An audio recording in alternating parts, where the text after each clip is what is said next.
Hello everyone, thank you for coming. So today we're going to be talking about brand strategy for startups. I'm Karma Hunter. I'm here with UNLV's Office of Economic Development Center at Nevada SBDC. At Nevada SBDC, we help small businesses. We give business advice at no cost to you. We are funded by SBA and UNLV, and you can you can sign up at nevadasbdc.org and request advising and get business advice at no cost to you. We help you at any stage of your business, so you don't have to be a startup. You could be at growth stage as well.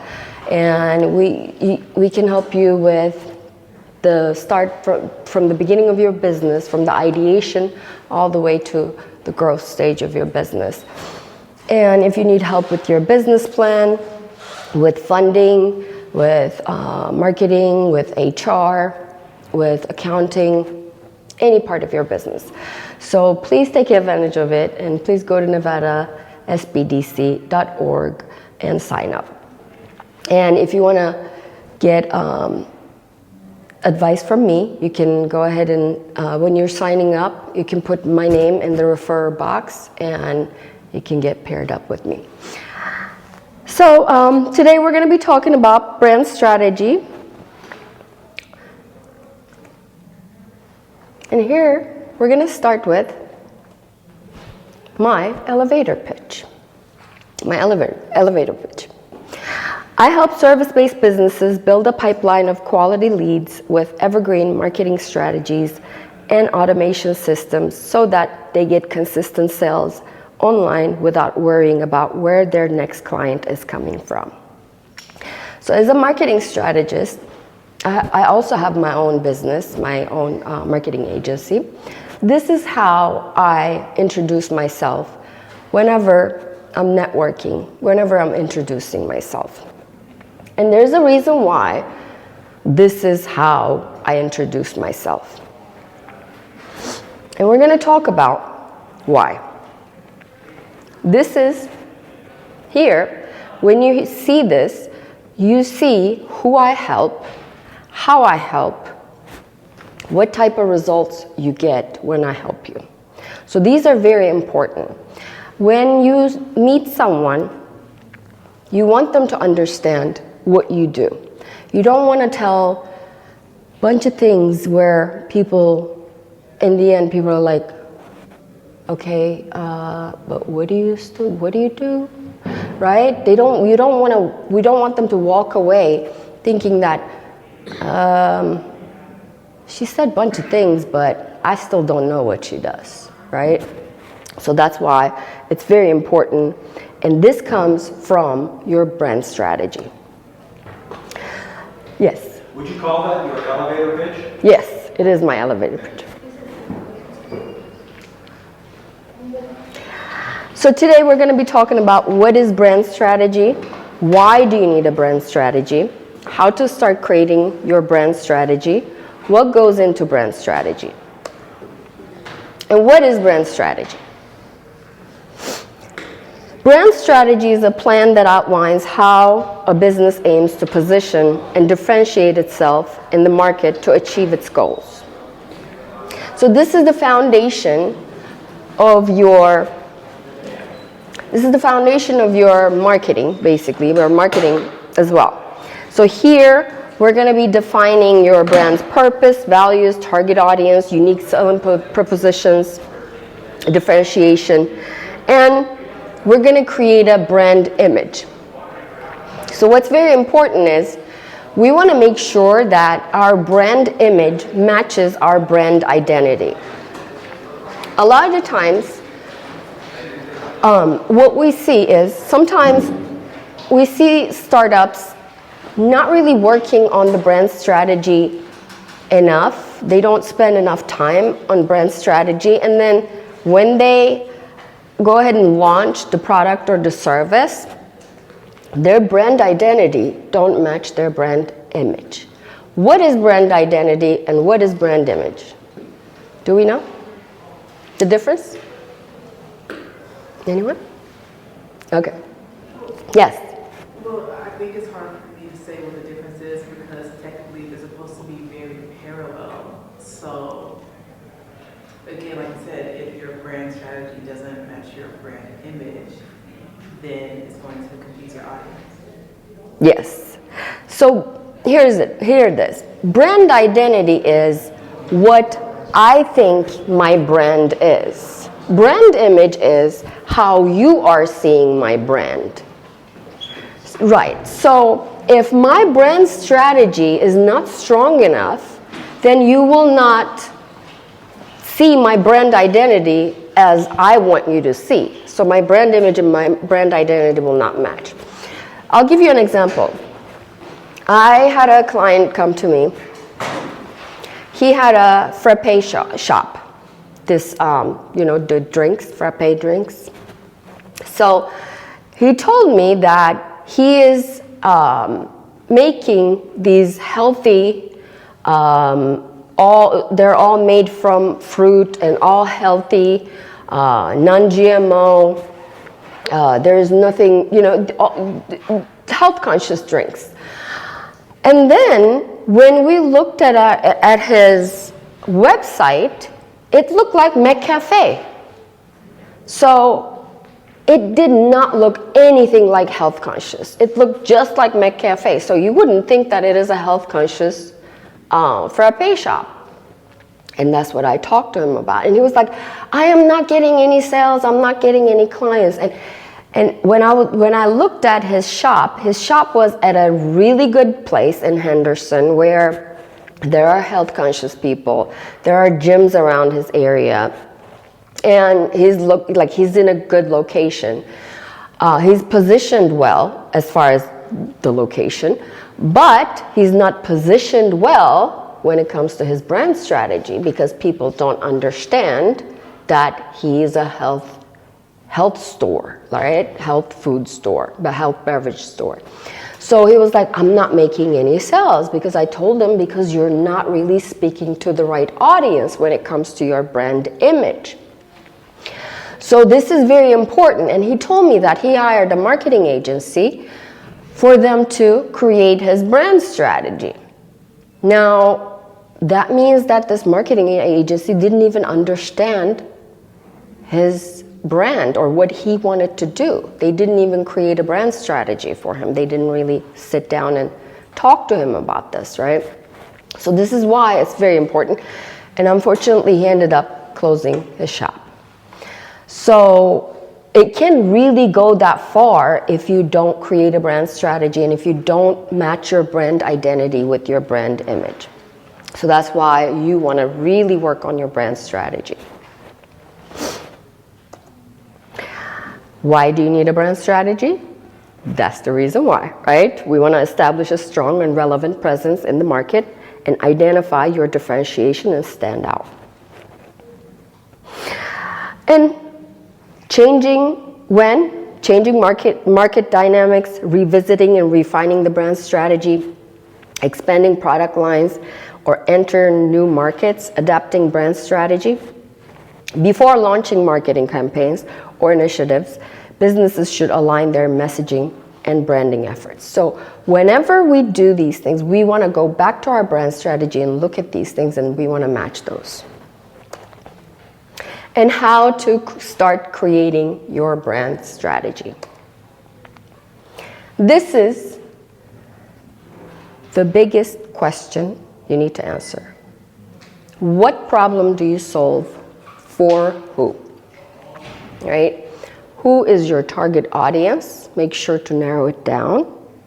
And what problem are you solving for them? So when it comes to this frappe shop, right? The problem he solved was the healthy frappes. Nobody knew that it was healthy frappes. So his solution wasn't out there. They didn't understand that his solution was the healthy frappes for them, right? So that's why it wasn't obvious. What goes into brand strategy? Let's break it down. Who are your ideal customers? What are their behaviors and interests? So when we ask this, who are your ideal customers, we always talk about this, right? And we don't want to just say people from this age to this age. We also want to talk about their behaviors, their interests, their buying habits. Where do they go to buy things? And even their behaviors from day-to-day life. Because why? We want to make sure to narrow down and create a profile for them, a persona for them, so that we can speak their language. Let's look at this. This is a high-end brand, cycling brand. Very high-end, right? So why would you want to go and pay lots of money on this brand versus a more value cycling brand?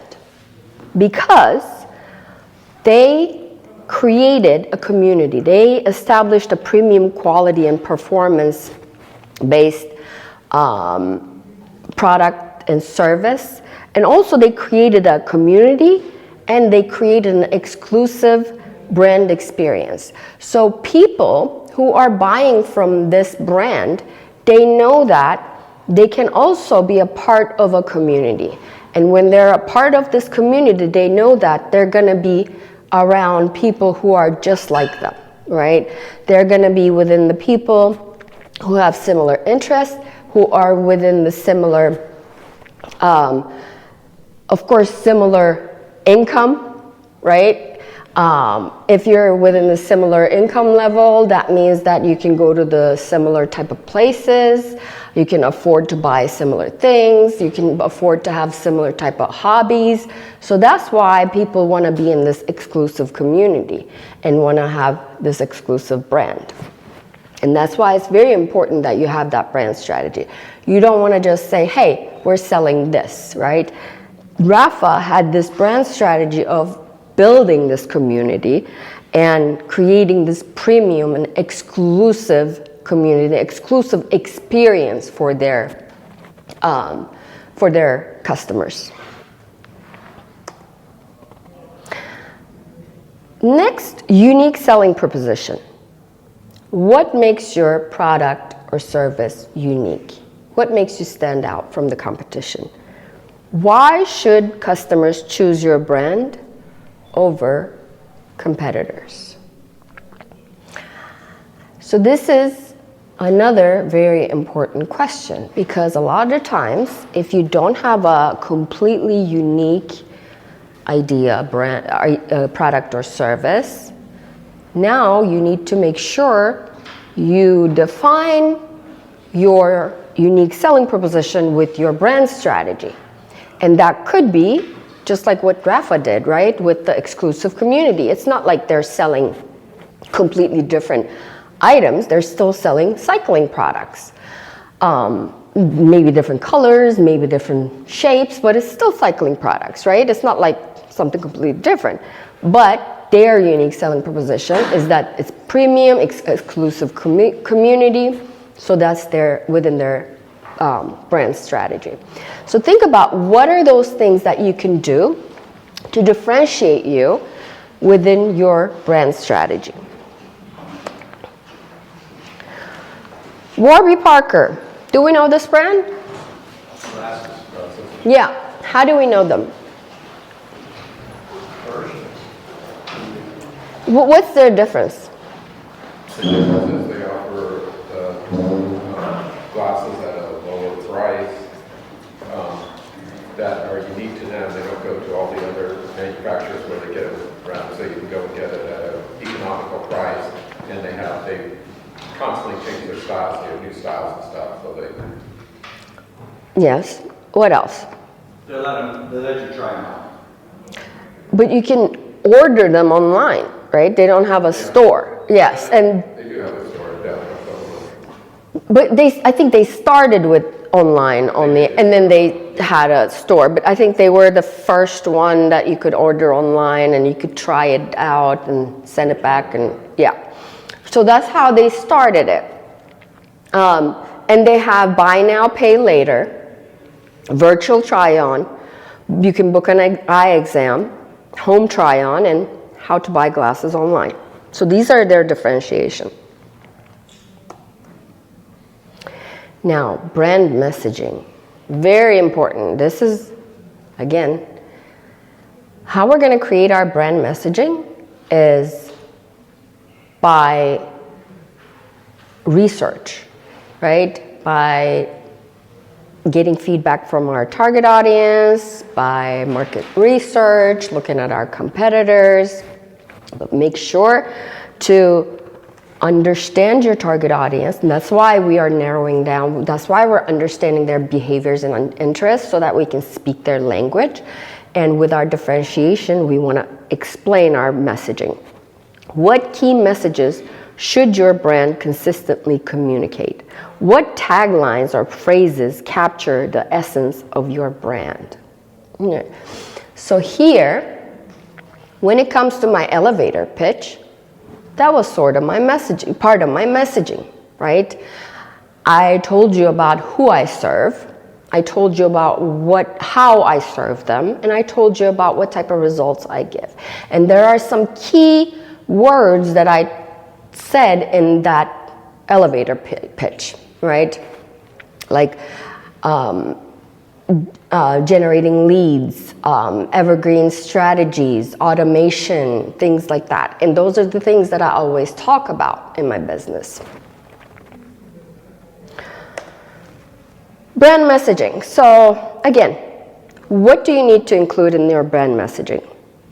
Your brand positioning, your value propositions, which is your unique selling point and your differentiation.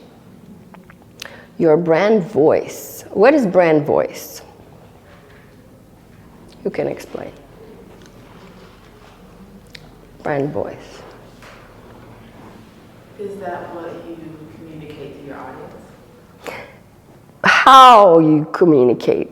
For instance, is it serious? Is it friendly? Is it funny? Is it professional? Is it educational, informative?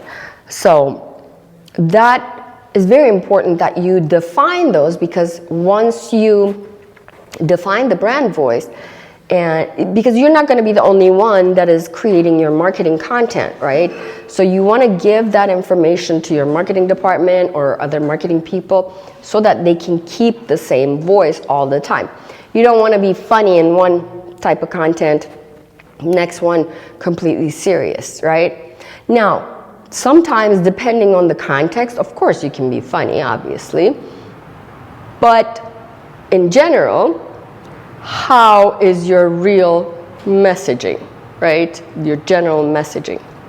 So it needs to be aligned with your brand voice.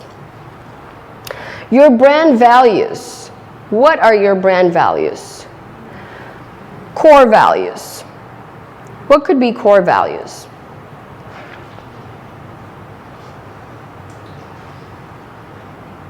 Service.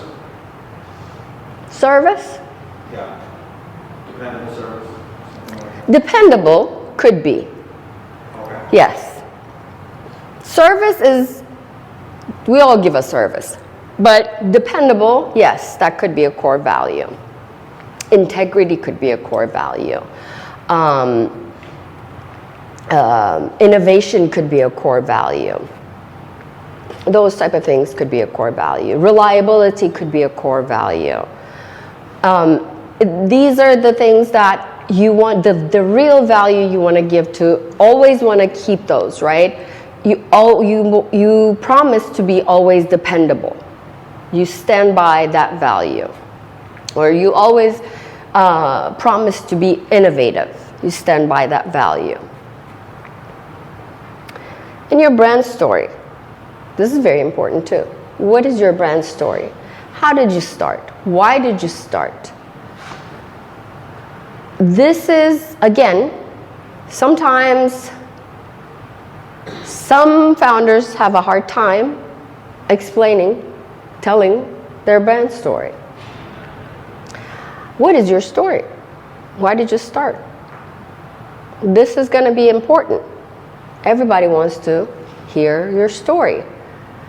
What is your story? Can one of you tell me your story?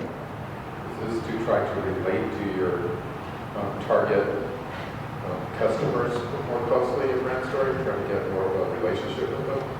That is relationship building, of course. Yes, that is relationship building. Who wants to tell me their story of why and how they started? Yes, please. I'm a licensed massage therapist, and I graduated from massage therapy school in December 1999, and I was originally going to college, and at the time they had a hall of flags in the school, where a really long hallway with all the flags of the world, and along the wall was these seated chair massages of these students offering free massages to the students who were in midterms. And so as they were offering free massages. And at the time, I thought I wanted to be like a physical therapist or something like that.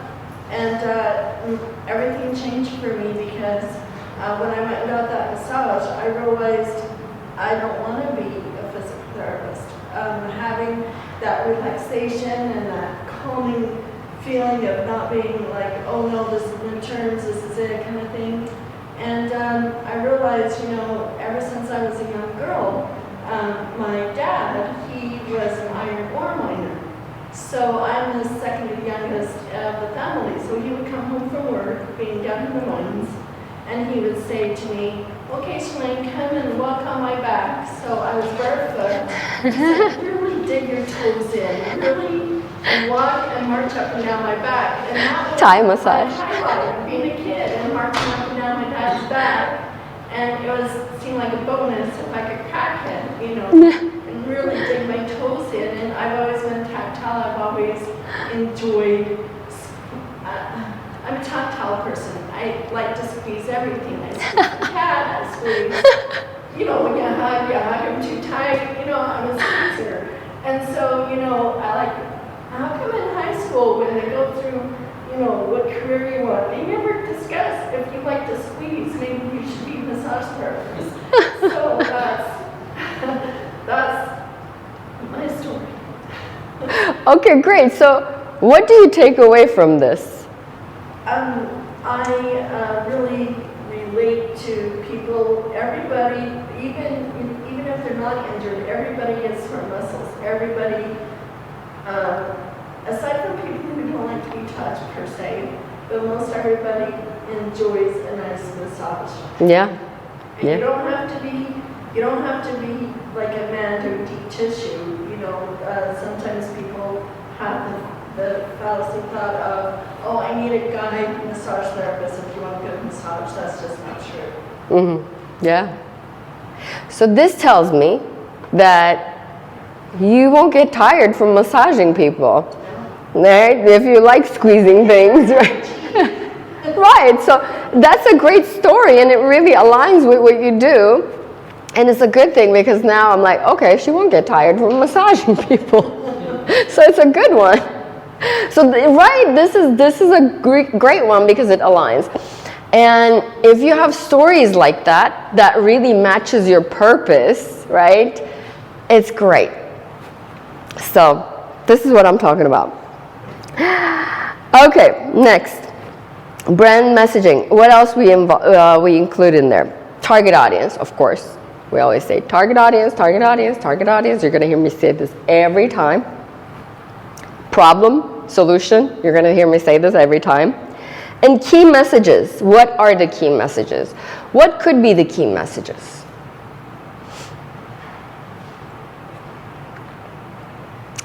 Think of this like value propositions, right?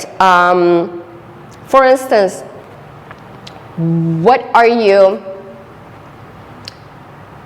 What are the results you're giving? What are you helping them save? Are you helping them save money? Are you helping them save time? Are you helping them save headache?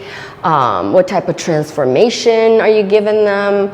So those type of messages are very, very important, right? Think of those things. That go along with basically you're explaining the benefits to them. Right. Exactly. Benefits. And taglines and slogans, if you have any. Which is, it's always good to have taglines and slogans. Any questions until here? Yes. The examples that you provided were like B2C, but if you are working in the B2B realm, is there anything different? No. Okay. No. Same. Niche statements. So this is a framework for one of the niche statements. Again, elevator speech.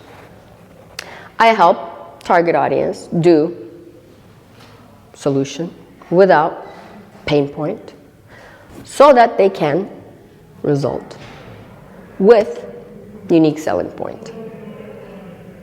So who can do one? Let's try one. For instance, I help, let's see, I'll do mine in another way, right?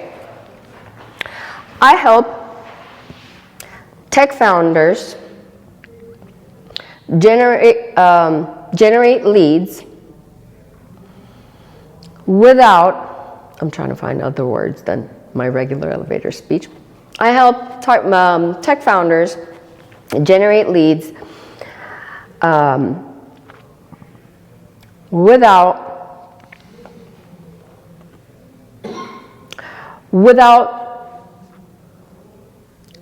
having to post on social media so that they can get clients with,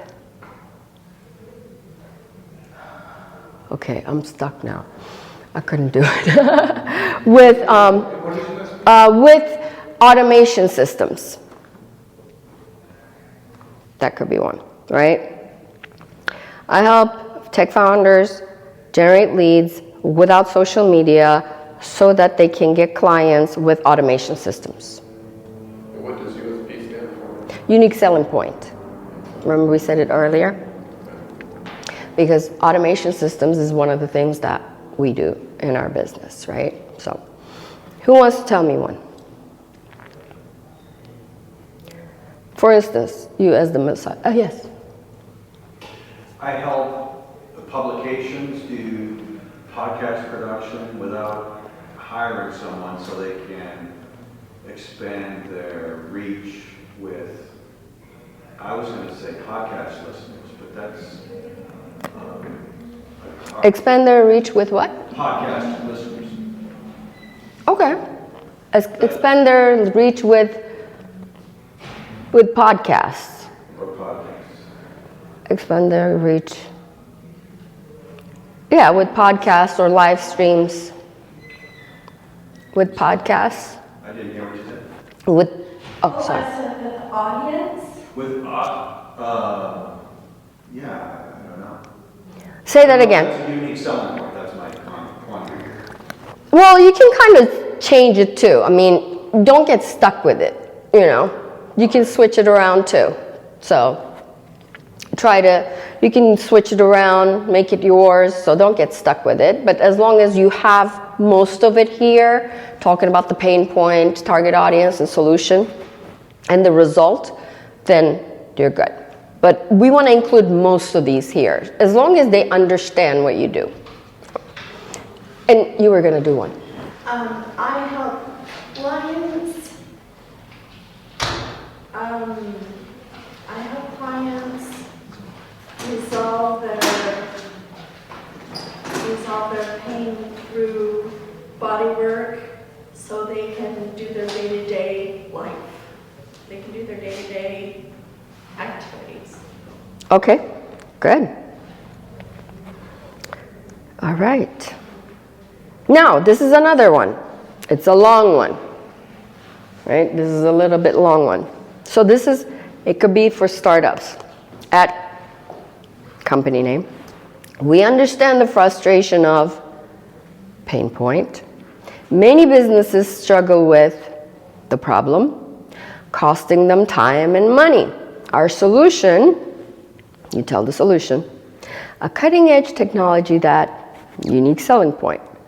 Our mission is your mission, envisioning a world where vision, join us in revolutionizing, So this is a little bit more fluffy, right? This is kind of like when you're really going to pitch, like at Kurt's pitch competition here. But you don't really have to say it this way when you're meeting someone, but if you're going to like a pitch competition or something, this is something you can say. But you wouldn't say this when you meet someone. This is more like, when you're presenting something. Is it similar to a mission statement then?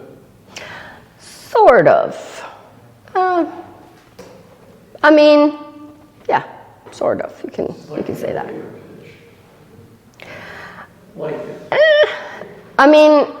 It's elevator pitch is when you meet someone. This is more like when you're presenting something.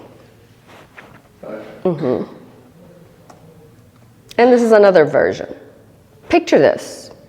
Pain point. A challenge faced by a countless We're startup name and we've developed a solution, revolutionary approach to problem. What sets us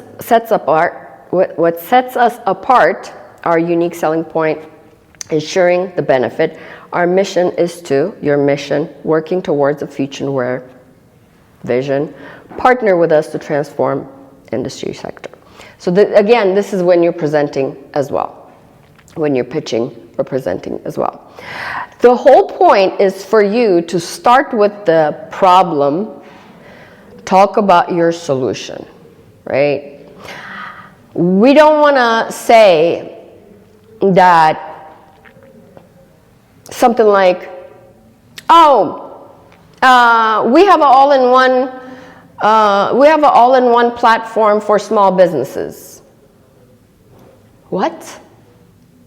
What does this platform do? All-in-one platform for what part of my business? Right? That happens a lot. We hear this a lot. People come and say that. And I'm like, what part of my business? Accounting, marketing, HR, operations, like what all-in-one platform? How can that happen? Like tell me, what is it, right? What problem does it solve, right? How does it solve this problem? And what type of businesses? It can't be for every business. It can't be for every small business. Every small business is different. Is it for retail? Is it for local? Is it for online? Right? So that's why you want to make sure to differentiate it this way, breaking it down more and more. And again, you don't have to be stuck to these things. It's just examples of problem, solution, target audience, pain point, and unique selling point. All right, let's look at these. I don't know why it looks like this, do we know? Does it look familiar to you? Nike. Just do it. Nike. I'm loving it. Like a good neighbor. Have it your way. Right. We all know these, right? It's like, how do we know this? It's all a strong brand strategy, strong branding. Exactly. It's like. Not only that, there are things that happened years and years and years ago, and they're still in our heads. If it's a good brand strategy. Yeah. Competitive analysis. This is in your brand strategy as well. Who are your main competitors? What are their strengths and weaknesses? Now, main competitors are important, but also look at the competitors who are likely and who may not have the same thing, but who are solving the same problem. Right? Sometimes they may not have a similar product or service, but they are solving the same problem. So look at those as well. And look at what are their strengths and weaknesses. And brand's personality. If your brand were a person, how would you describe its personality? What emotions or traits do you want customers to associate with your brand? This is very important too. When it comes to your content needs to give an emotion to people. So this is again going to come from your brand strategy. What type of emotion your brand needs to give to people, right? Like your brand, what type of emotion would you want to give to your people as a massage therapist? That I care about the struggles that they're going through. For example, I have a client right now. He was in the military, but he had been doing heavy equipment operating for a long time, and so now he's had to have surgery on his back. He's gone to a physical therapist, and the doctor is not helping him. So the doctor says, "Okay, surgery's your only answer." And so he doesn't want to do the surgery, so, he doesn't sleep at night. So, he'll call me up and I'll go right over and I'll work on his back and work on those tender areas that is where he's suffering. Right, okay. So the Caring. fact that I care, that I'll show up, that I listen, and I try to help. Okay, yeah, good point. That's a good point, but I'm wondering if that's what you're asking here. Yeah, Is it? yeah. Okay, because you ask what emotions or traits do you want customers, when I think of what she's doing, I'm thinking of a relief. Yeah, relaxing could be, yes, those could be. Comfort could be, yeah, those could be the things, yeah. Just that I'm feeling relaxed, and that's what I would have responded to. Take away pain. Yeah, The problem is it's chronic. The pain's always going to Oh, be yeah. there, yeah. It's going to be there. So to help, but I would love to take away his pain. But I don't know that. could be soothing. Well, that you're taking away, but you want to associate Relieve it. the relief. Relief, Yes. yeah, Yes. relief. Nurturing, Relief, maybe. nurture, yeah. Yeah. How about you? What type of personality or emotion? Me? Yes. Well, I have a shingle that I've had for a while, and it's called Don Jose Media, and I have kind of a story of how I was motivated to have that name. But it doesn't really relate, and I'm, kind of struggling with this, to what I actually deliver as a service. So I really don't have an answer for you right there. I have to think about it. Okay. But I did have a Christmas meeting with my company that I work for as an employee. We do live TV, and there's satellite, and then there's fiber, and it's transmission of live events. So they're telling us now, it's like, no, we're not a satellite company. We're not like a fiber video company. We sell solutions. So Yes. their new positioning, that's what we tell people. Yeah. We sell solutions.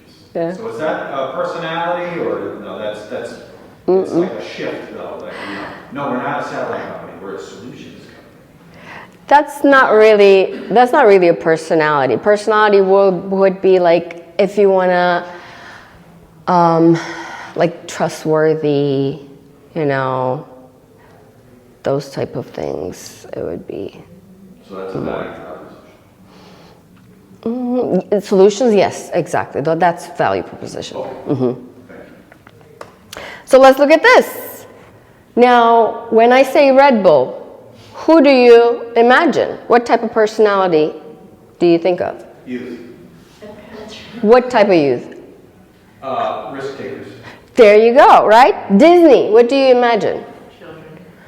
Children, yeah, childlike people who are, right? Apple, Computers. techie people, okay. But it's more than just computers. It's a lot of things. It's the phone. Apple product. Black. tech to The the, ecosystem. It's music, it's, and I think Apple just reminds people of different things depending on what they well, want. Apple brought tech to the masses instead of just the IT community, you know, so everyday person that doesn't have any knowledge of tech, their whole thing is like, it's so easy to use, anybody could do it, you don't have to have that technical knowledge, so. Intuitive, yeah, they were intuitive. And with that, there's a little bit of status, you know, attached to it. In one of my workshops, someone said cult for Apple. Okay, Harley Davidson. Who do you imagine? Guys in black leather Looks like jackets, hogs, and All right, yeah, okay. Old Spice. my dad. I always get that. Someone says grandfather or my dad. Yes, exactly. Tesla. Elon. Okay. Well, the future, I think that would come to mind, the future of transportation. Okay. All right. So we see like these brands always show a personality, right? There's a personality attached to it. For Red Bull, I wouldn't say an old man, right? And for Old Spice, I wouldn't say a young guy, right? So, They're trying to. well, yes, Old Spice is trying to bring it to, you know, younger generation now, but we'll see how that goes. It's still, their name is still attached to old generation. Yeah. But I think they bring a sense of community, like Tesla, and the Tesla owners are their own community, Harley Davidson, even Apple, and, you know, Disney, maybe not so much Old Spice, but, you know, they have a sense of community. If you're a Tesla driver, you feel like you're in that Tesla community. Same thing if I'm an Android person, but, you know, the Apple people, it's like, well, everything's Apple, you know. Yeah. Yeah, there's that exclusivity too. All right, brand purpose. Why does your business exist? What impact or value do you want to provide to your customers? Can someone tell me why your business exists? There's a need. Okay, there's a need. So when we talk about why your business exists, again, we want to talk about from the angle of the benefit of our customers, right? We don't want to say, I started this business because, you know, I want to do this. We want to say that because there's a problem for these people and we're solving this problem for them. Because they want, you know, there's this benefit of this to these people, right? You always want to give the angle, you want to always approach from the angle of the benefit of your clients. What impact or value do you want to provide to your customers? Again, the impact, that angle, right? Brand vision and mission. Where do you see your brand in the long term? Impact. What is your brand's mission or purpose in one sentence? Here, again, we want to start with the angle of the client, right? Whenever you start something saying we, I, things like that, always try to turn it to you, right? Always try to turn it from you angle, you as in client. You will get this. You will have this benefit type of, right? If you start thinking like that, then you will have better mission statements, better copy, better content. Start thinking from that angle, always from client's angle. What visuals represent, visual identity. What visuals represent your brand? This is your colors, logos, imagery, some elements. So one thing I always tell, before you do your brand strategy, don't do your logo. Like meaning, before you do your market research, target audience, your messaging and all of that, do not start doing your logo. Because a lot of the times I see that people do their logo first and their colors first because it's the easiest thing and it's fun, right? But then once they do the target audience and messaging and all this, research, we look and sometimes the logo and the colors and the imagery doesn't match. So then now you got to redo everything again. And this, when we talked about the image and the identity, right? So that's when the image and identity doesn't match. So that's why you want to first do your messaging, target audience, and all the market research, and then do the logo, colors, and imagery. And how do these visuals contribute to your brand's recognition? So make sure that obviously, if you are, let's say you're a massage business, right? You don't want like an industrial type of logo or imagery, right? Or business to business tech company. They don't want like bunch of flowers and things like that, right? We want to match that identity. And also colors. We all know that every color has different emotions attached to it, right? Different identity attached to it. So we want to work on those things. Yes?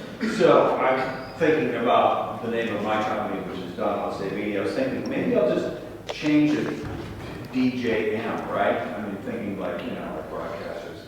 ABC, you don't really think American broadcasters, or even CNN, cable news network, you don't really, you think of them, CNN, ABC, and so what about that? DJM? Yeah, like DJM what? switching from my full name to the initials. I would say DJM something that explains what you do. Okay. Like, what do you do again? Digital media production. So I would say DJM media production. Okay. Yeah. And it's media. The DJ. Oh, then DJ media production. Okay. Or DJ media. Okay. Okay. Because we want to understand what you do Right. with the name. Right. And also, if you are getting a website, in your URL, if you have the keywords of what you do, it's better for you because of the keyword research. Got it. Right? And DJing is fun to say, it rolls off the tongue, so Right. people probably remember DJ. And that's part of what I do. Yes. I'm DJ Great point.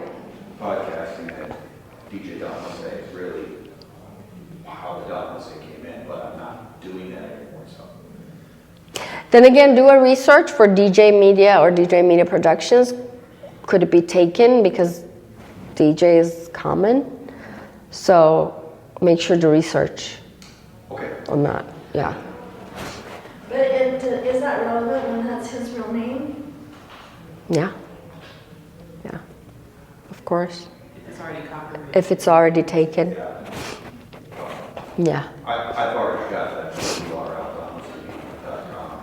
I've got .net.org, and I've got my LLC already established. So, You can do a DBA. but I'm thinking, again, like American broadcast system, they're probably all registered that way, right? But people know that it's ABC. Yeah. Yeah. That's what I'm thinking about the visual identity. Right? I mean, you can do a DBA too, and then get a different URL as well. Okay, thanks.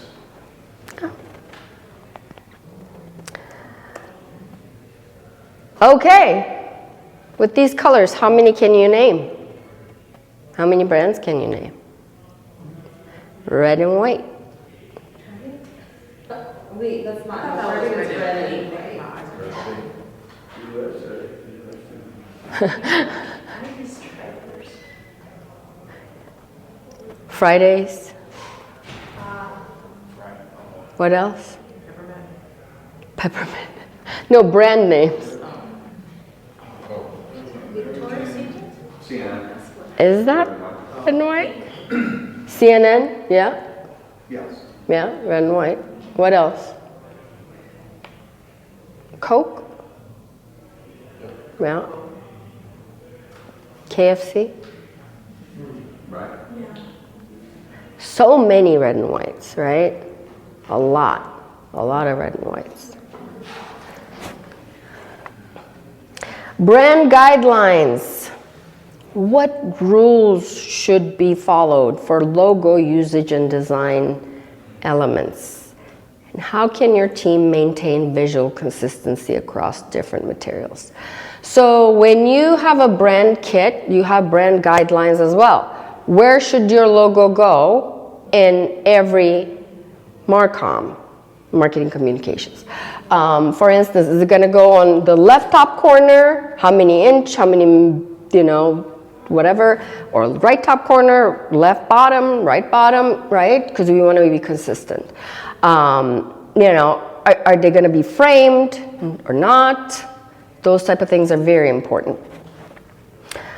This is, of course, once you established, right? Not from the beginning.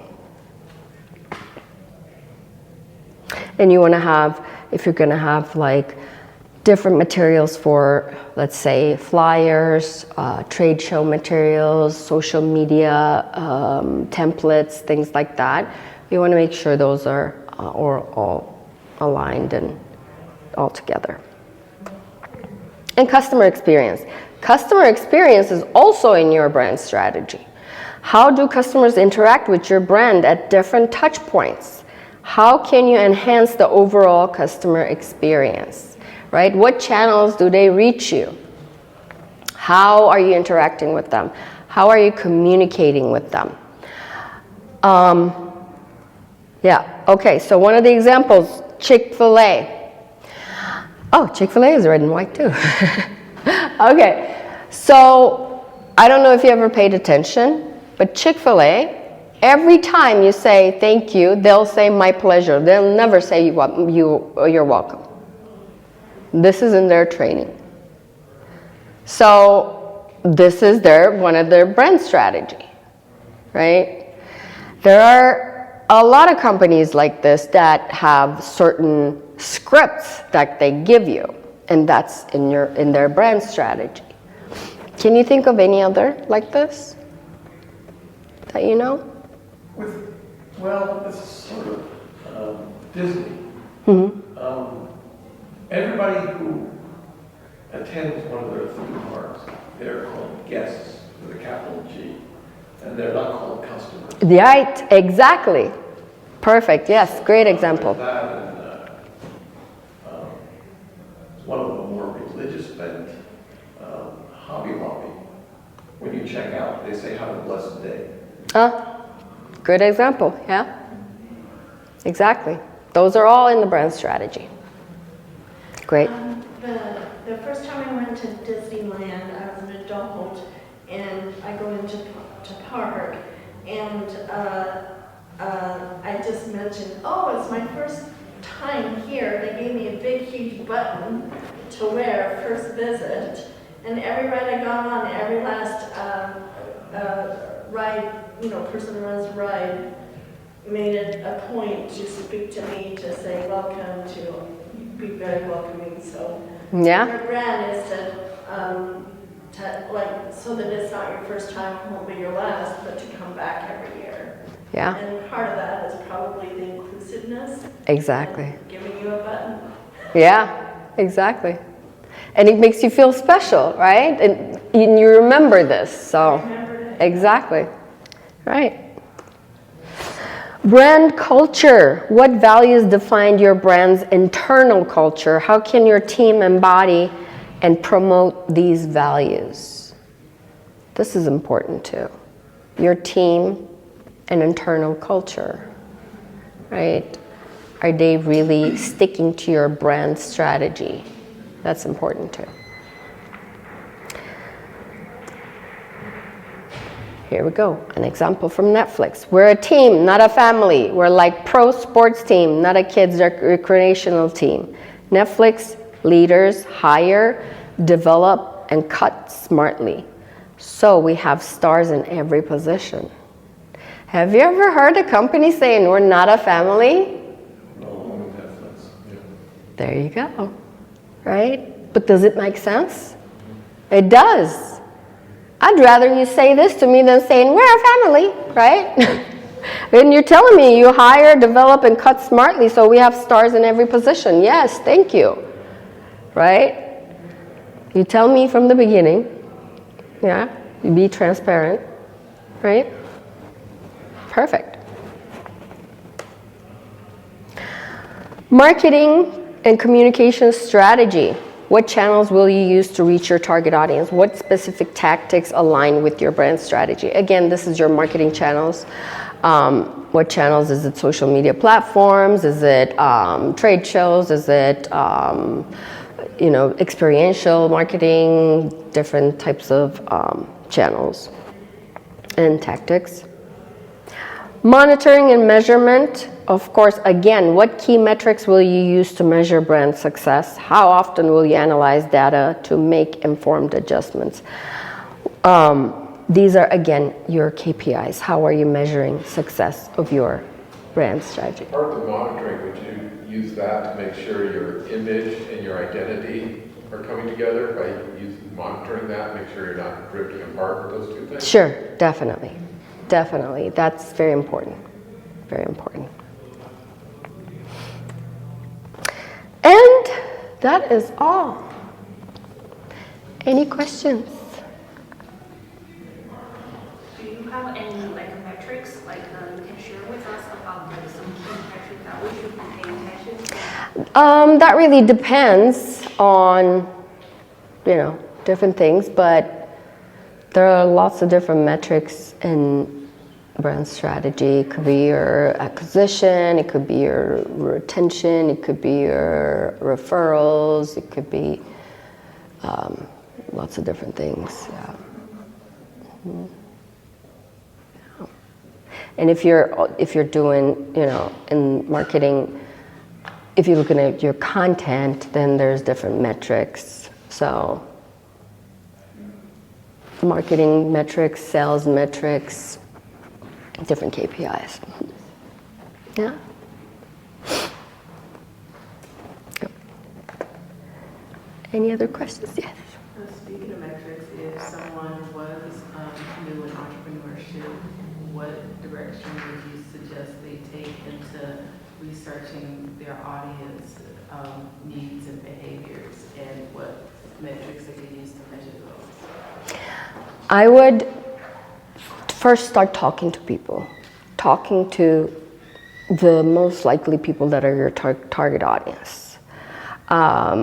Really, conversations are going to be the most important. Also, of course, looking at your competitors' followers, their content, what they are saying under their content, comments, and things like that. But talking to people is going to be the best thing. Doing surveys, of course, that's important. What type of company, what type of business are you starting? I'm not starting something at the immediate moment. Oh, okay. Yeah. Okay. This is a long-term thing. Yeah, I mean, at first, do a competitor research and then start talking to the likely people who are your target audience and then surveying them, getting feedback. When you're doing the competitive research, do you look in to see what their pain points are, what they're not solving? Yes. And how you can then provide the solution to what they haven't been able to? Definitely, that's the best thing to do. So looking at the gaps they have and then filling those gaps are going to be the best. Gap analysis. Yes, definitely. That's the gap analysis, and let's see how you can fill in those gaps. Yes, definitely. That's the best thing. Yeah. Looking at their weaknesses, and that way you can build your strengths upon that. Any other questions? And do you have some general guidelines for increasing the customer experience? We hear some of the success stories, but are there some general principles behind It's really listening to your customer. Now, listening to your customer is important. That doesn't mean do everything they say, right? Listen to your customer, but it doesn't mean you're going to do everything they say. But it all really depends on what you're doing. Again, it depends on what you're doing, honestly. It's going to start building from your brand strategy. Yeah, it's going to start building. And again, look at your competitors, look at the gaps on that as well when it comes to customer experience. I had worked for near Coachella Casino for like 22 years, and they put a lot of effort to train everybody that works for MGM, a lot of money, a lot of training, customer service, whatever. And their whole platform that they're working on, or have been working on for years, is to give customers a wow experience. Yes. So that these customers remember they come back, because there's a lot of casinos in town that they could go spend their money on. But if you give these customers a wow experience, then they're gonna, because when you write in, usually there's complaint. When somebody writes something to the company, it's complaints. But rarely is it something like, wow, I got a terrific experience, da-da-da. So that's their thing, is give a wow experience. Yeah. And I think anybody who's starting a business has that capability to give their own clients wow experiences. And sometimes you make a huge difference with service recovery, right? That could be your differentiation. Sometimes, we all fail, right? There may be something that they are not happy with, and then the way you recover that could make a huge difference, and that could give you the best review, and then they may even refer you, which happened to me many times before. And not in my business, but this is when I used to work with airlines, which in airlines there's a lot of upset customers, passengers, as you know. But it all depends on how you handle it, right? There used to be passengers that, their flights canceled for 3 days and they're sleeping at the airport and all of these things, but the way you handle it, when they're leaving, they're like, thank you so much, we really, really appreciate it, and then we get, good reviews in the end. But then you see some other person handling it, they're like, and they're ready to beat them up. So it could happen, right? It all depends on your service recovery too. So that's very important as well. And that's another thing with customer experience. Service recovery is going to be your customer experience guidelines as well. How do you recover?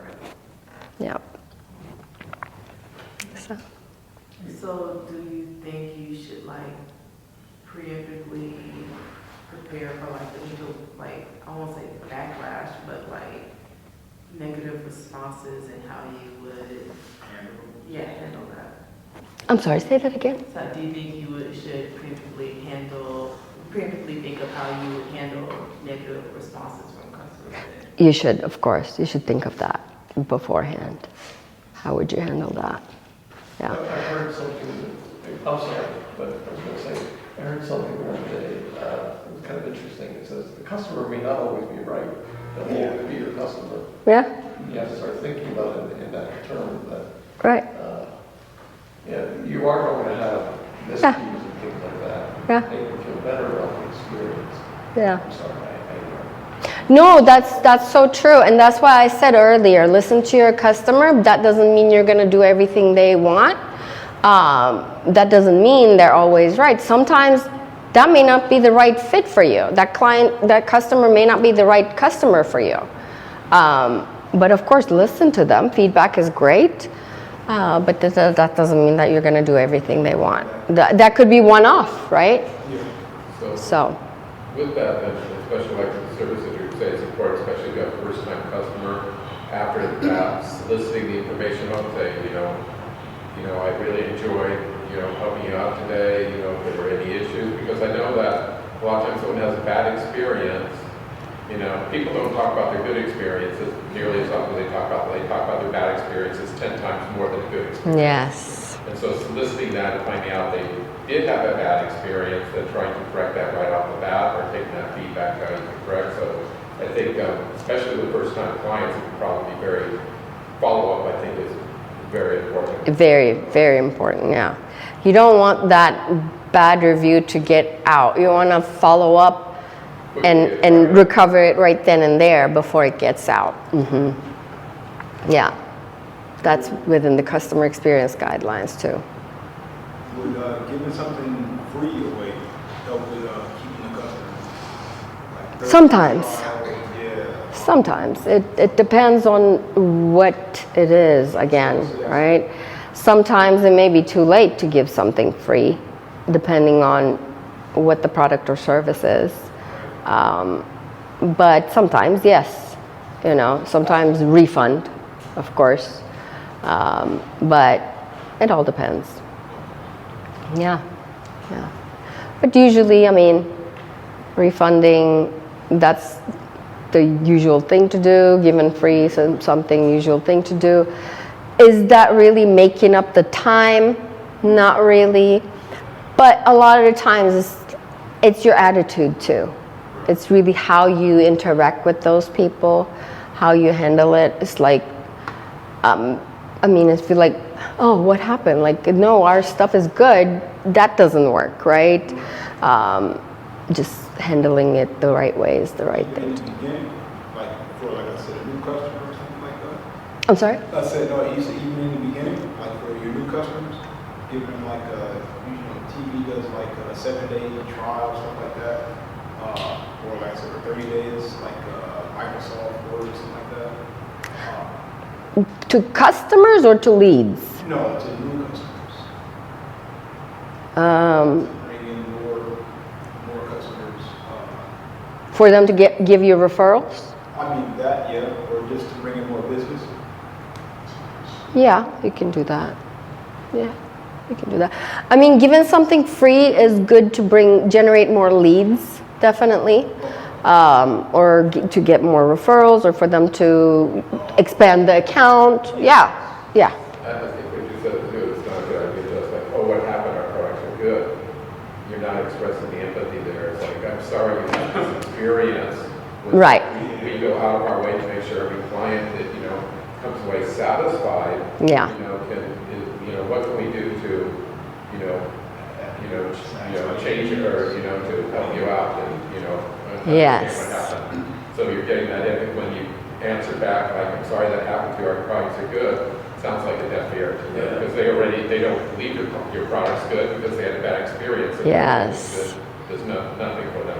Yes. Can I add something? So Sure. I work in the private sector, I work at Enterprise, I did management there. And so Enterprise is very customer service focused. So part of the training we get is to treat the customer as if like they're your family member. So would you be okay if your mom got yelled at by a customer representative because she was talking about how the car that she rented and paid $8 a day broke down to her on her honeymoon trip, to California. So I think the biggest takeaway that when I was training my people, it was, listen to the customer. Because you can give free handouts, but if they feel like they had a bad experience, they're not going to come back. And the goal is to keep on that revolving door coming back into your business. Right, and shoving something down their throat like free sometimes doesn't matter. Sometimes they want to be just listened and empathized, right? And one thing that we used to teach is even if it's not our fault, still apologize because they perceived it that way. Their perception is that they are inconvenienced, right?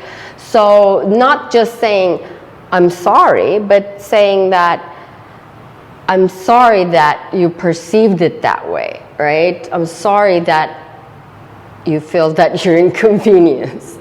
I'll give an example of something that happened to me. I was flying, on a business trip, and I was coming back in Spirit Airlines. And my flight was delayed and delayed and delayed. And I'm at the airport, and they kept saying it's going to be another hour. And they did give a food voucher. They finally at midnight, my flight did go, they gave me a food voucher at midnight.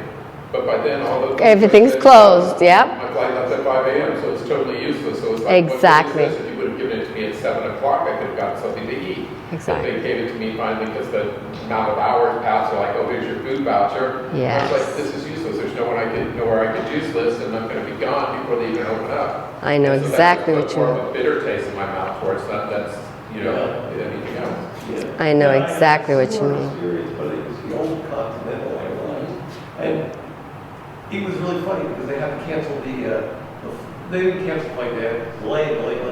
They actually brought in a catering service with food. Delta. To feed the people. Now that was, and look at this. This is now. Who did that, Delta? Sorry? Who did that, Delta? No, this was the old Continental. Oh, back in the This days. is back when they were separate. Yeah. So this is like 25 years ago, and I'm still remembering it. I'm relating the story. So, Some of it is education your patients or your clients or whatever, because they might have this image in their mind of what they think it should be, and that's just not even under your realm, it doesn't apply to the business whatsoever. So I used to sell show tickets to the MGM property shows, and people think that sitting on the very front row right at the stage is the best seats. It's just not true. The stage is too deep, you can't see everything. Sitting farther back is an overview of what you're watching, but because they think that that is more expensive seat here, that's a better seat, that's not true. Having a cheaper seat in the back, but the overview is technically the better seat. Right. And so some of it, because some people, they come to town, they spend a lot of money, but they might not have enough money to get the best seat, but then they think, I'm not going to get the experience that I'm paying for because I didn't buy the best seat. And that happens all the time, whether it's shows or other types. Like recently, I was pitching for a job, and I overheard a conversation of an older man talking to another older man about getting massages at the VA, and the one man said to the other man, you're not going to get a good massage if you don't go to a man. That's just not true. We learn how to do deep tissue by using our body weight, not our strength. So strength has nothing to do with good massages or bad massages. So educating people on what you can do is best, because then they can make an educated decision. Yeah, setting expectations, right? Yeah. I'm operating as a solopreneur, and so I see a lot of advice about outsourcing this or that. As it pertains to branding, I'm thinking that, maybe it would be safe to outsource, say, graphic design for a logo or something. But are there any types or any parts of the branding that you would say, hey, don't outsource this, do this yourself? The logo part? No, I'm saying that might be safe, but as it pertains to maybe customer service or something like that, your brand, is your brand at risk if you use a chatbot or something like that? Isn't it better to have a chatbot to respond to somebody instead of getting, waiting for an email response or going to voicemail or something like that?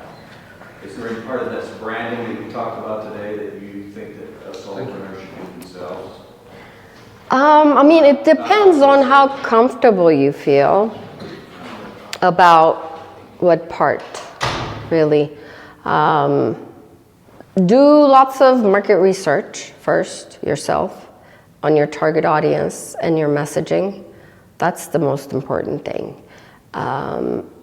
If you want, I can send you a couple of forms that may help you. I've been experimenting with ChatGPT.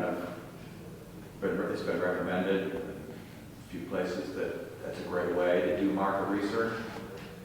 Is it? It is if you ask specific questions, but don't get stuck with just ChatGPT. You do want to really get out and talk to people, because ChatGPT is not going to give you your target audience's language. And that's very important. You got to speak to their language. You got to use their words in your strategy. So that's why it's very important. Like doing like a general market research on ChatGPT, great, yes. It will give you a general idea, but you still need to go a lot deeper than that. So, and you gotta ask very specific questions to ChatGPT, so yeah. I mean, always use ChatGPT as a tool, but don't depend on it, because then it's gonna be, what you're doing is gonna be the same as another company doing the same thing as you. They're gonna get the same result out of ChatGPT, right? It's gonna be the same brand strategy then. Yeah. Mm-hmm. Yeah. But like I said, I can send you a couple of like worksheets that ask some questions for you to kind of brain dump if you want. Okay. Yeah, send me an email, I'll send you those forms. Very good, thanks. Mm-hmm. Yeah. Any other questions? Okay. Anybody else, if you want those worksheets, send me an email. I'll send you the worksheets. Okay. Thank you for coming. Appreciate it. Thank you. This was a good presentation. Thank you. I'm sorry, I'm still recovering, so it wasn't. I'm still recovering, so I wasn't as energetic as I normally am.